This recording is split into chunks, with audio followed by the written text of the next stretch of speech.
The streets were still wet from the morning dew as the old man swept quietly along Fifth Avenue. His uniform wasn't military anymore, it was a faded orange vest with reflective stripes, and his hands were more familiar now with a broom than a rifle. People passed him every day, barely glancing in his direction. Some stepped around him like he was part of the pavement. Others, deep in their own worlds, didn't notice him at all. They didn't know that under that worn baseball cap was a man who once commanded a company of elite soldiers. They didn't see the medals tucked away in a dusty box under his bed. They never heard the stories, because he never told them. To them, he was just the janitor. But that morning would change everything. A black SUV with tinted windows slowed to a stop near the sidewalk. Out stepped a man in a crisp military uniform, medals gleaming on his chest, posture straight like a blade. His boots hit the concrete with authority. As he scanned the street, his eyes landed on the janitor, and for a second, he froze. "Is that?" the general murmured under his breath, stepping closer. The janitor paused mid-sweep and turned. His eyes, tired but still sharp, met the general's. "Thomas," the general said, voice trembling. The broom dropped. "General Mathers," the janitor said softly, standing upright. His voice carried the echo of command, buried beneath years of silence. The general took off his cap and saluted, right there, on the street. Passers-by stopped. Watched. Whispered. "Commander Thomas Hale," the general said, loud and clear, his voice ringing in the morning air. "You led the 7th Recon. You saved my life in Kandahar. How are you sweeping streets now?" Thomas didn't reply at first. His eyes scanned the crowd forming, wide-eyed and confused. "Just doing my duty," he said quietly. "Different battlefield." The street had fallen into stunned silence. Even the impatient morning traffic paused. Cars idled, windows down, their drivers leaning out to see what was happening. A general, in full regalia, saluting a janitor. "Commander Hale," someone whispered. "Like, military?" Thomas shifted uncomfortably. He hadn't heard that title in over a decade. The weight of it still sat somewhere deep in his bones, not heavy, but present, like a scar you forgot until the weather changed. The general stepped forward and embraced him. Not a stiff military handshake. A real, bone-deep hug. The kind only men who've seen war, and survived it together, understand. "I thought you were gone," Mathers said. "We all did." Thomas gave a tired smile. "In a way, I was." Mathers turned to the growing crowd. "This man is a hero. A real one. He led 30 men out of a burning compound under direct fire. Lost his legs saving my team." His voice cracked. "And then disappeared. Nobody knew where he went." The crowd murmured, eyes darting between Thomas and the general. A young barista from the coffee shop across the street stepped out, holding a cup. "Is this true, Mr. Hale?" Thomas didn't answer. He just picked up the broom and started sweeping again. But the general followed. "Thomas, listen, I have contacts. There's a position open in D.C. You'd be perfect. You don't have to do this anymore. You've done enough." "I haven't," Thomas said simply. "This isn't about what I have to do. It's about what I couldn't do." The general paused. "You still blame yourself for what happened in Syria." Thomas stopped sweeping. His eyes narrowed, not in anger, but pain. "You ordered the retreat," Mathers said. "You saved lives. You didn't abandon anyone." Thomas didn't respond. His silence said everything. The general exhaled deeply. "At least come have lunch with me today. Let me do something for you." Thomas nodded. "Lunch, I can do." As they walked away, someone took a photo, the janitor, walking beside the general, both men with backs straight, heads high. By sunset, that photo would be on every local news outlet. By morning, it would be on every major one. And Commander Thomas Hale's name would be trending again. By the time Thomas got home that night, his phone wouldn't stop ringing. He hadn't used it much in years. He only kept it for emergencies, and to call his sister once a month. But now it buzzed constantly, unknown numbers, news agencies, veterans groups, even local students wanting to do a documentary. They all wanted a piece of the janitor turned commander. He turned the phone off, placed it face down on the kitchen counter, and opened the window. The smell of rain and asphalt floated in. The silence was familiar here. Comforting. But inside his head, the noise had returned. Memories, long buried, came back uninvited, like ghosts through a broken fence. The desert heat. The static of comms. The stench of metal and smoke. The final call to retreat. And the one man who didn't make it out. Ramirez. Thomas sat down heavily on the old wooden chair, its legs creaking beneath his weight.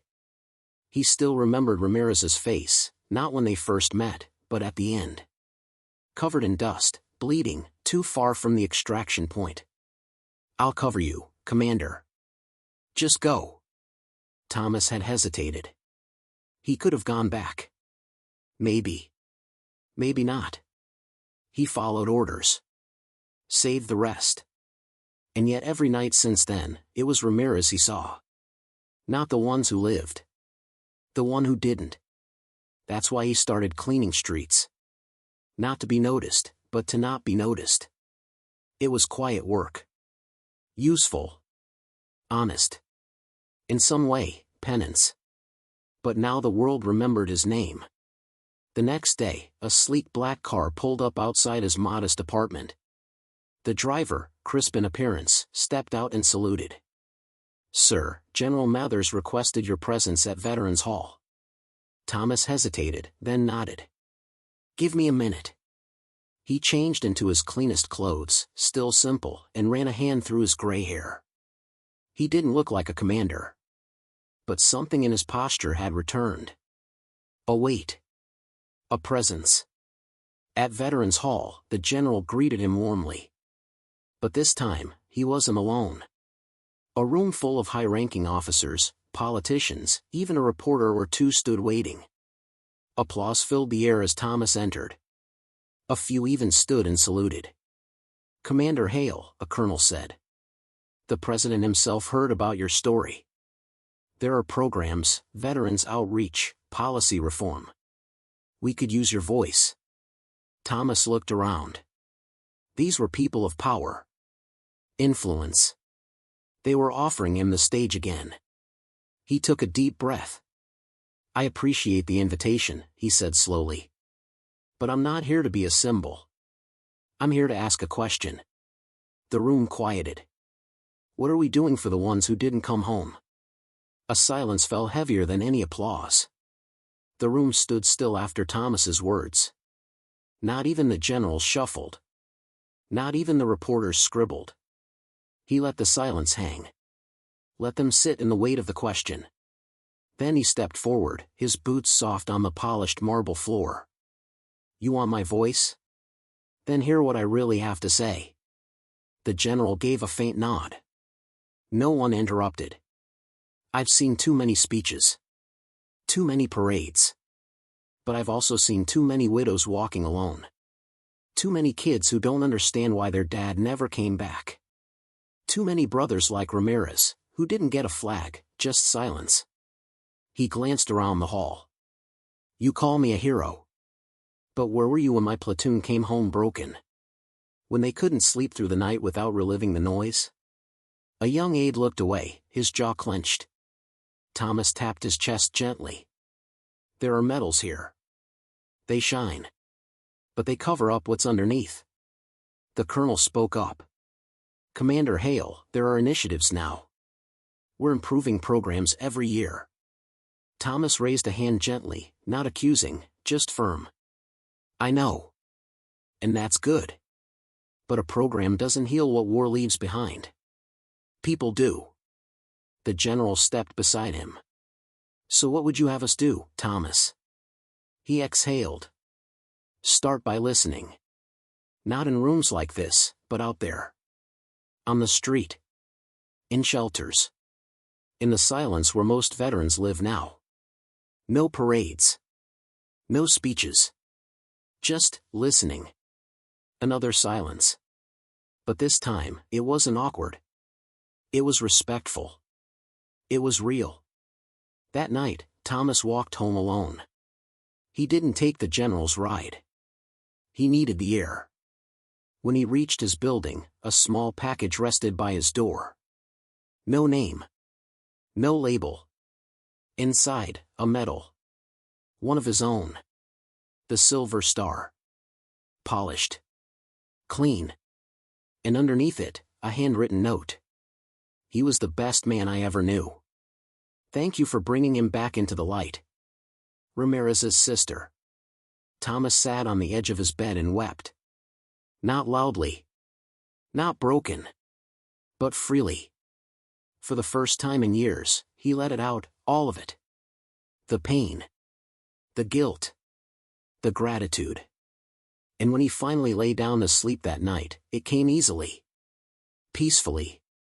In the days that followed, the world wouldn't stop calling. TV networks. Veterans organizations. Book publishers. Even a movie studio reached out. They wanted to make a film about the janitor commander. Every headline had some version of the same phrase. He was just an ordinary janitor, until the general called him a commander. The photo of him and General Mathers had gone viral. Not just across the country, globally.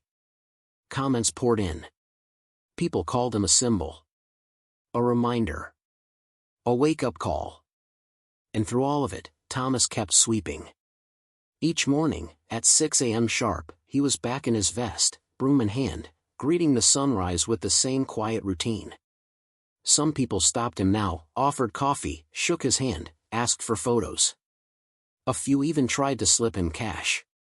He refused every time. I'm not a monument, he'd say with a half-smile. Just a man with a broom. But something had shifted. Kids from the nearby school began leaving thank you notes taped to lamp posts. A little girl once hugged him out of nowhere and whispered, "My dad was a soldier too." He patted her shoulder gently. Then he's the real hero. One afternoon, a letter arrived at the Public Works Department. Hand-delivered. White envelope.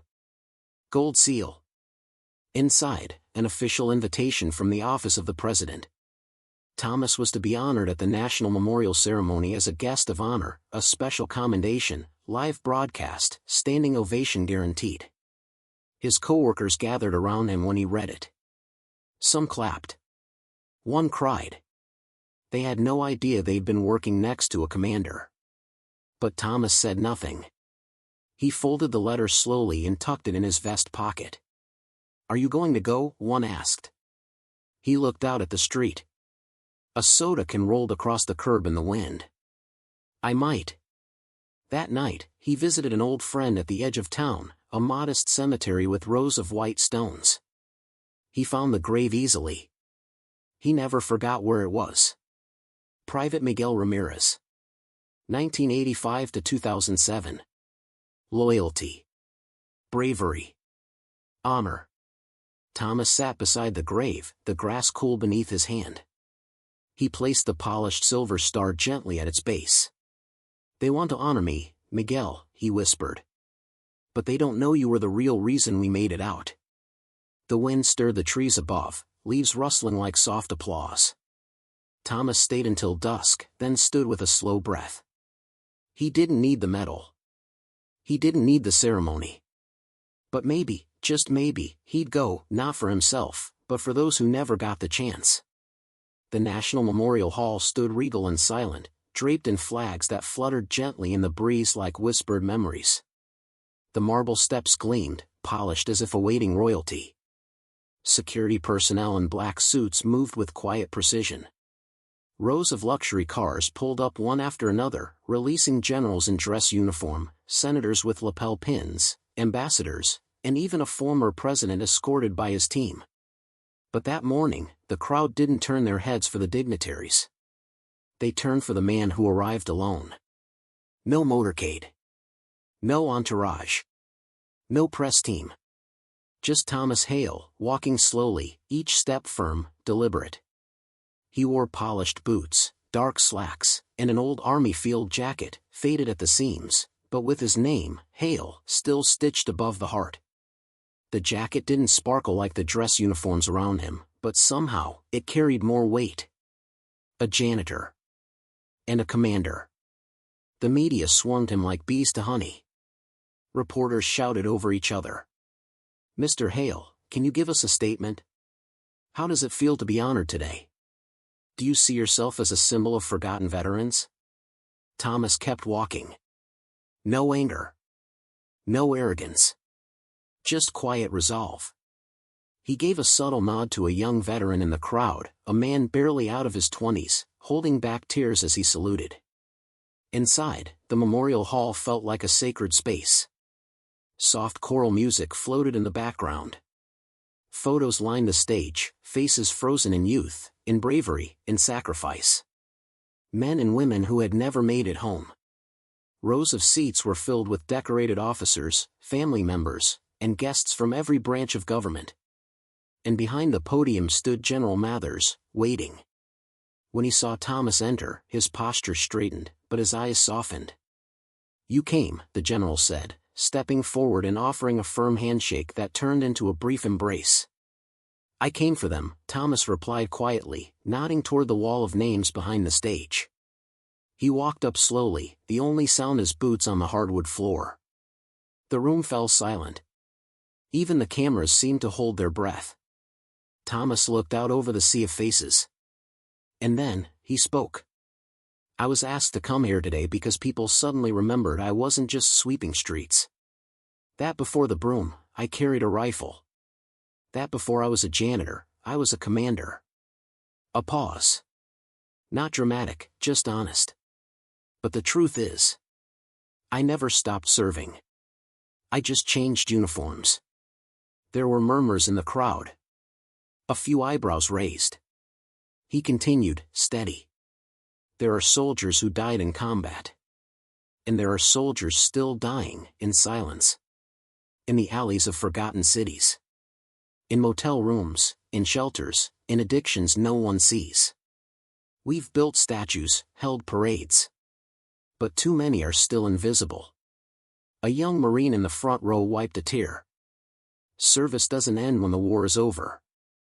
For some of us, it starts after the bullets stop. When no one's watching. When it's just you, the silence, and a choice. Thomas reached inside his jacket and pulled out a crisp envelope, the official commendation. He held it for a moment, looked down at it, then slowly, deliberately, placed it on the podium. "I'm grateful. Truly. But if you want to honor me, don't give me a stage." He turned and pointed toward the photos. "Give them a voice." The silence that followed wasn't empty. It was full. Of meaning. Of gravity. Of truth. And then, applause. Not polite. Not political. Real. It started slow. Then grew. People stood. Veterans wept. Generals saluted. Even the former president wiped his eyes. After the ceremony, dozens lined up to shake his hand. One reporter said, "Your speech moved the nation, Mr. Hale. Will you consider a book deal?" Another asked, "Would you serve on the Veterans Affairs Advisory Board?" A senator leaned in, "We'd like you to be the face of a new national initiative." Thomas listened patiently, then smiled the way only a man with nothing to prove can smile. "I already have a job." That night, the city glowed with headlines.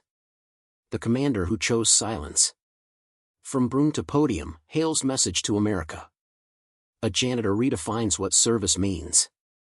But while the world watched from screens, Thomas Hale returned to the sidewalk in front of Memorial Hall. Wearing his orange vest. With a broom in hand.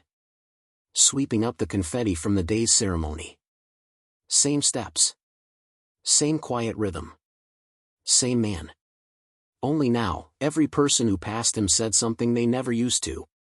"Thank you." And this time, for the first time in years, he answered back, not with silence, but with a warm smile and a nod. "You're welcome." Weeks passed. The headlines faded. The hashtags died down. The world moved on, as it always does. But on one quiet corner of the city, at exactly 6 a.m., the rhythm of a broom brushing concrete could still be heard, steady, purposeful, unhurried.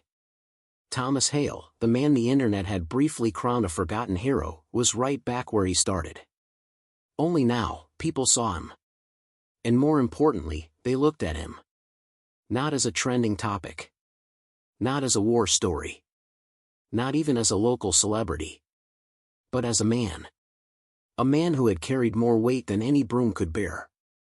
A man who had looked into the face of war, into the eyes of death, and then into the mirror of his own soul, and chosen quiet service over applause. Dignity over titles. Redemption over recognition. And somehow, in a world hungry for noise and spectacle, that made people stop. Think. Reflect. One foggy morning, a teenage boy in a faded hoodie hovered nearby as Thomas swept. He fidgeted, shoved his hands in his pockets, then stepped forward with hesitant steps. "Sir, my brother was in the army," the boy mumbled. "He didn't come back." Thomas paused mid-sweep, turning to face him. "I saw your video," the boy added, voice cracking slightly. "I've never really talked about it with anyone. But I thought maybe I could ask." Thomas studied the boy's face, the pain barely hidden, the weight of grief he was too young to carry. Then, with that same calm steadiness he was known for, Thomas asked, "You want to walk with me?" The boy nodded. They walked in silence for a few blocks. The boy talked, not all at once, but in scattered pieces, like broken glass carefully placed on a table. Thomas didn't rush him. He didn't interrupt or offer hollow comfort. He just listened. And in that silence, something shifted. By the time they reached the corner, the boy's shoulders weren't as tense. His steps lighter. "Thanks," he whispered. "You're the first person who made it feel okay." Thomas placed a hand on his shoulder. "You just did the bravest thing you could do." Word spread, but not through headlines this time. Not in trending topics or breaking news segments. It spread in whispers across park benches. In looks exchanged between fathers and sons. In nods shared by old soldiers passing each other on city buses. Veterans began stopping by, not for autographs, but for quiet company. Some brought coffee. Others just walked a few blocks beside Thomas, broom in hand, saying nothing at all. He never asked for help.